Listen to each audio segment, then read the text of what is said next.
Le nouveau film Venom pointe déjà le bout de son nez après le succès de Venom 3 The Last Dance. Si ce troisième volet avait pour but de conclure la trilogie avec Tom Hardy en Eddie Brock et Venom, certains indices disséminés dans le film et des révélations sur internet laissent entendre que ce n'est pas la dernière fois que nous entendrons parler du célèbre symbiote. Un Venom 4 semble déjà être dans les cartons, mais il pourrait marquer un tournant pour la franchise. Un nouveau héros, une nouvelle intrigue et surtout une toute nouvelle manière de raconter l'histoire du symbiote semble se profiler à l'horizon. Et si c'était bel et bien le dernier film pour Tom Hardy en tant qu'Eddie Brock, cela ne signifie pas que l'histoire de Venom est terminée. Je suis Ludo du Ludoverse et aujourd'hui on plonge dans ce qui pourrait bien être l'avenir du symbiote avec une question clé: qui sera le nouveau Venom? Entre rumeurs, easter eggs et informations glanées par des insiders, voici ce que devrait être Venom 4. J'espère que vous êtes bien accrochés car on est parti pour l'univers de Venom, Spider-Man, Null et bien sûr Venom 4. Let's go!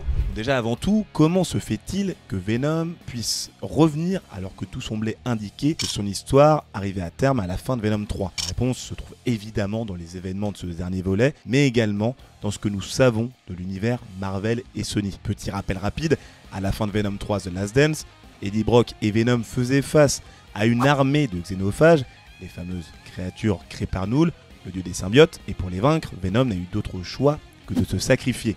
En se liant à ces créatures, il a orchestré une explosion massive accompagnée d'une pluie d'acide, détruisant tout, y compris lui-même. Eddie Brock, interprété par Tom Hardy, quant à lui, a survécu, mais il s'est retrouvé seul pour la première fois depuis sa fusion avec Venom. À la fin du film, il décide donc de quitter San Francisco pour déménager à New York, laissant derrière lui son histoire avec le symbiote. Donc là on pourrait se dire que c'est la fin totale de leurs aventures, mais tout n'est pas terminé évidemment. Sinon il n'y aurait pas de vidéo, bah oui hein. Parce que si Venom semble être détruit, néanmoins il reste deux fragments du symbiote qui subsistent. Un qu'on peut retrouver dans l'univers 616 du MCU, un morceau qui avait été donc laissé par Venom lors des événements de Spider-Man No Way Home, dans la scène post-générique, et le deuxième dans l'univers 688, donc celui de Sony ou du moins de Venom, avec un bout de symbiote qui a également été récupéré par l'armée, et plus précisément par Rex Strickland, un personnage clé dans l'intrigue de Venom 3. Et ce qui est assez fou avec ce fragment-là, donc le second, c'est qu'à la fin de la bataille contre les xénophages, il est fortement suggéré que ce fragment,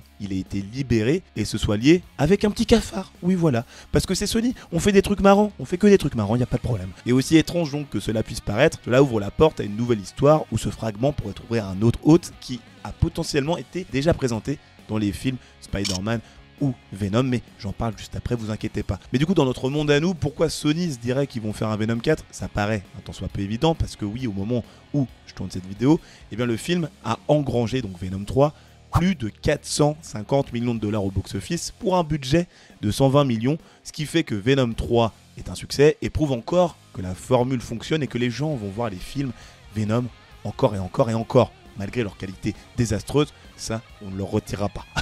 Du moins, je leur dis, si vous allez voir le film en mode, bah, c'est un film juste une grosse blague, on passe un tant soit peu un bon moment, parce qu'on est habitué désormais, et il faut s'attendre vraiment à rien. Après, donc, on sait que c'est vraiment l'argument des chiffres qui va prévaloir pour faire ce Venom 4. Au-delà de ça, on peut se dire qu'il y a un véritable potentiel narratif à explorer avec ces petits fragments de symbiote. Et surtout, bah, ça permet de repartir sur une nouvelle dynamique avec un nouveau personnage au centre de l'histoire, toujours donc lié au symbiote Venom. Mais alors, qui pourrait devenir le prochain hôte de Venom? Nous avons donc plusieurs pistes. Passons à ce qui pourrait bien être la plus grande question donc, de Venom 4, les nouveaux porteurs du symbiote. Car oui, le symbiote Venom a une longue histoire dans les comics avec de nombreux hôtes marquants. Mais qui pourrait bien être choisi pour porter ce lourd héritage dans le film Venom 4? Eh bien, on va analyser les potentiels candidats, évidemment. Bon, on ne peut pas commencer sans le premier hôte du symbiote Venom, car oui, évidemment, dans les comics, le premier hôte humain du symbiote, c'est Peter Parker, alias Spider-Man. Après avoir acquis le symbiote lors de l'event Secret Wars, Peter réalise rapidement que cette entité commence à influencer son comportement. Il finit par s'en débarrasser, ce qui pousse le symbiote à chercher un autre hôte, qui devient alors Eddie Brock.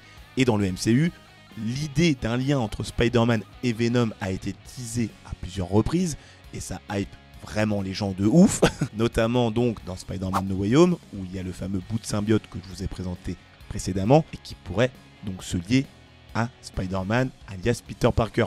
Cependant, ça reste quand même peu probable que Peter Parker soit au centre de l'intrigue de Venom 4, parce que oui, l'intrigue que je suis en train de vous présenter, elle pourrait plutôt être explorée dans Spider-Man 4 ou dans les futurs films Avengers. Donc on peut dire que la probabilité que Spider-Man ait le symbiote dans Venom 4 est quand même extrêmement faible, ou du moins le Spider-Man de l'univers du MCU. Un autre candidat sérieux qui s'appelle Mac Gargan, qui est d'ailleurs connu dans les comics sous le nom du Scorpion.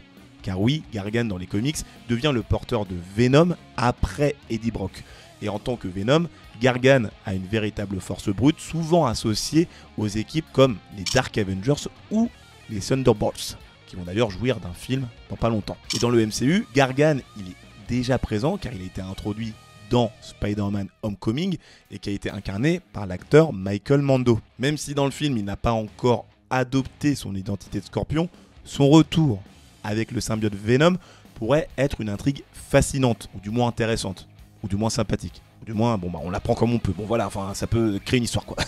Et ce qui pourrait nous laisser penser qu'il pourrait se retrouver dans un film Venom, c'est qu'il y a déjà eu un cas un petit peu avant. Car oui, il ne faut pas oublier que des personnages qui se trouvaient dans le MCU comme le Vautour, interprété par Michael Keaton, ont déjà été téléportés entre l'univers du Marvel Cinematic Universe pour se trouver dans l'univers de Sony. Allez juste checker la scène post-générique de Morbius, vous allez voir de quoi je parle. Et donc on peut se dire que Gargan a peut-être suivi le même chemin, ce qui permettrait aux personnages d'affronter des ennemis X ou Y et de se retrouver avec le fameux symbiote. Mais sauf que il y a le candidat qui est le plus probable pour Venom 4, et c'est un personnage qui était le bully de Peter Parker, donc son harceleur au lycée. Je parle bien entendu de Flash Thompson. Mais vous savez qui est Flash Thompson? Comment ça se fait qu'il puisse se retrouver avec le symbiote? Je vous explique ça tout de suite, c'est bon, on est parti, reste bien installé. Mais avant que je vous présente bien Flash Thompson et son histoire dans les comics, et notamment les liens qu'il y a avec Venom 3, ce qui nous laisse penser que ce sera lui, c'est surtout l'annonce d'un scooper qui est évidemment très connu dans la sphère du cinéma, c'est le scooper Daniel RPK qui a confirmé donc un projet Venom qu'on peut appeler Venom 4 et bien en préparation, mais qui s'appellera d'ailleurs Agent Venom et qui serait développé du côté de Sony. Et Agent Venom et Flash Thompson, eh bien c'est une seule et même personne. Et là je vous explique, vous inquiétez pas, on va bien comprendre. Donc en gros, pour embobiner un petit peu, dans les comics, Flash Thompson, c'était autrefois le tyran de Peter Parker au lycée. Et Flash Thompson, malgré ce passé un peu tumultueux, il devient un héros à part entière. Après avoir perdu ses jambes en servant dans l'armée, il est sélectionné pour un programme militaire spécial, le projet Rebirth 2.0, et ce projet a pour objectif de créer un super soldat en utilisant le symbiote Venom récupéré après qu'il ait quitté Eddie Brock et Mac Gargan, le fameux Scorpion. Le symbiote permet alors à Flash de retrouver l'usage de ses jambes en créant des prothèses organiques et lui offrant des capacités surhumaines, mais il existe une contrainte. Pour éviter que le symbiote ne prenne complètement le contrôle, leur union est limitée à 48 heures consécutives grâce à un sérum spécial. C'est ainsi que Flash devient l'agent Venom, un soldat hybride au service du gouvernement, combinant discipline militaire et puissance extraterrestre. Et ce qui est intéressant avec l'agent Venom, c'est qu'il ne se bat pas comme Eddie Brock ou Mac Gargan. Là où ces derniers privilégient les affrontements brutaux et chaotiques, Flash utilise des techniques militaires avancées. Arme à feu boostée par le symbiote, Flash intègre des armes conventionnelles à son arsenal, mais les améliore grâce à la force et à la malléabilité du symbiote. Il est stratégique et discipliné de par son passé de militaire et peut évidemment continuer à utiliser les capacités de Venom qui étaient utilisées par ses anciens détenteurs, comme se créer des boucliers, des lames, des fouets, enfin vous voyez un petit peu. Et donc pourquoi Flash serait le choix parfait pour un Venom 4 et pourrait peut-être de redorer le blason du Sony Spider-Man Universe, sans Spider-Man toujours, c'est surtout que dans l'univers de Sony, et quels que soient les films dans lesquels on l'a vu, Flash Thompson n'a pas encore eu le temps d'être développé. Mais il y a eu un petit clin d'œil dans Venom 3 et les rumeurs autour d'un projet Agent Venom qui laissent penser que Sony prépare donc bel et bien une transition vers un nouveau héros. Parce que oui, dans Venom 3 The Last Dance, il y a un easter egg énorme qui laisse entendre que Flash pourrait être au centre du prochain film, en plus de tout ce que je vous ai dit précédemment. Parce que lors d'une scène dans la zone 51, lorsqu'ils affrontent les xénophages, il y a un petit soldat qui perd l'usage de ses jambes. Et son supérieur, donc Rex Strickland, crie un nom, et pas n'importe quel nom, il dit « Thompson, il a perdu ses jambes, je sais pas quoi !»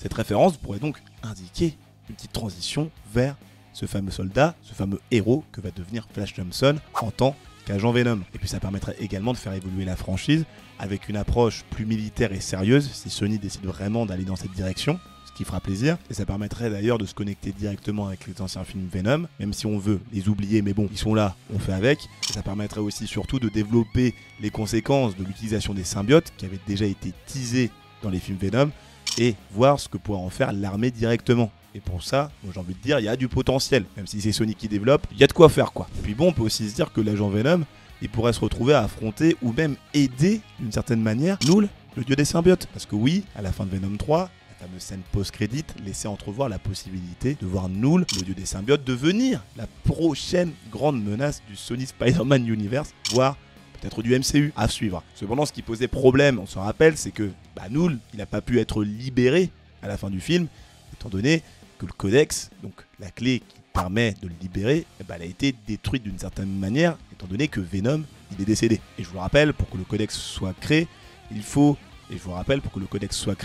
que le symbiote ramène à la vie quelqu'un qui est sur le point de mourir, ce qui permet ensuite de créer ce fameux codex. Et avec la mort de Venom et le fait qu'Eddie Brock se soit cassé, ce codex il semble être détruit, mais Sony pourrait donc avoir un petit plan pour pouvoir enfin ramener Knull. Car ouais, imaginez ce scénar où Flash Thompson, blessé lors de cette fameuse bataille contre les xénophages, ou juste le fait qu'il soit peut-être mort, parce qu'il a quand même peut-être perdu tout son sang, puisse être réanimé par le symbiote qui aura été récupéré par l'armée, vous savez, en récupérant le petit cafard, et en fusionnant donc avec ce nouveau symbiote, Flash pourrait involontairement devenir le nouveau codex, la clé permettant à Knull de s'échapper de sa prison sur Clintar. Et Knull, du coup, une fois libéré, pourrait représenter une menace, non seulement pour Flash, mais pour l'univers entier. Et cela placerait donc Flash en tant que dernier rempart face à une entité cosmique quasi invincible, un rôle qui pourrait également permettre à Sony d'étendre son univers par des intrigues plus cosmiques. Après avoir exactement si Flash pourrait survivre au fait qu'il soit utilisé comme clé pour libérer Knull, ça, c'est une autre histoire. En tout cas, cette confrontation pourrait mettre en avant un dilemme moral pour Flash d'une certaine manière. On pourrait se dire jusqu'où est-il prêt à aller pour arrêter Knull, et est-ce qu'il serait prêt à se sacrifier une fois de plus pour éviter justement qu'il soit libéré. Voilà. Bon, ça peut être plutôt sympa à explorer. Puis bon, surtout, l'idée de ce film-là, c'est que ça permettrait à Sony d'élargir son univers Marvel, tout en préparant peut-être des croisements potentiels, et on les attend depuis des années, avec Spider-Man et les futurs films Avengers. Et vu le nombre de symbiotes qui ont été introduits dans le film Venom 3, autant analyser tout ça parce qu'on a eu plus de 14, et j'en parle juste ici dans la vidéo qui est là, donc voilà, n'hésite pas à cliquer. C'était Ludo du Ludoverse, abonne-toi, dis-moi ce que tu penses d'Agent Venom, je te dis à la prochaine, salut.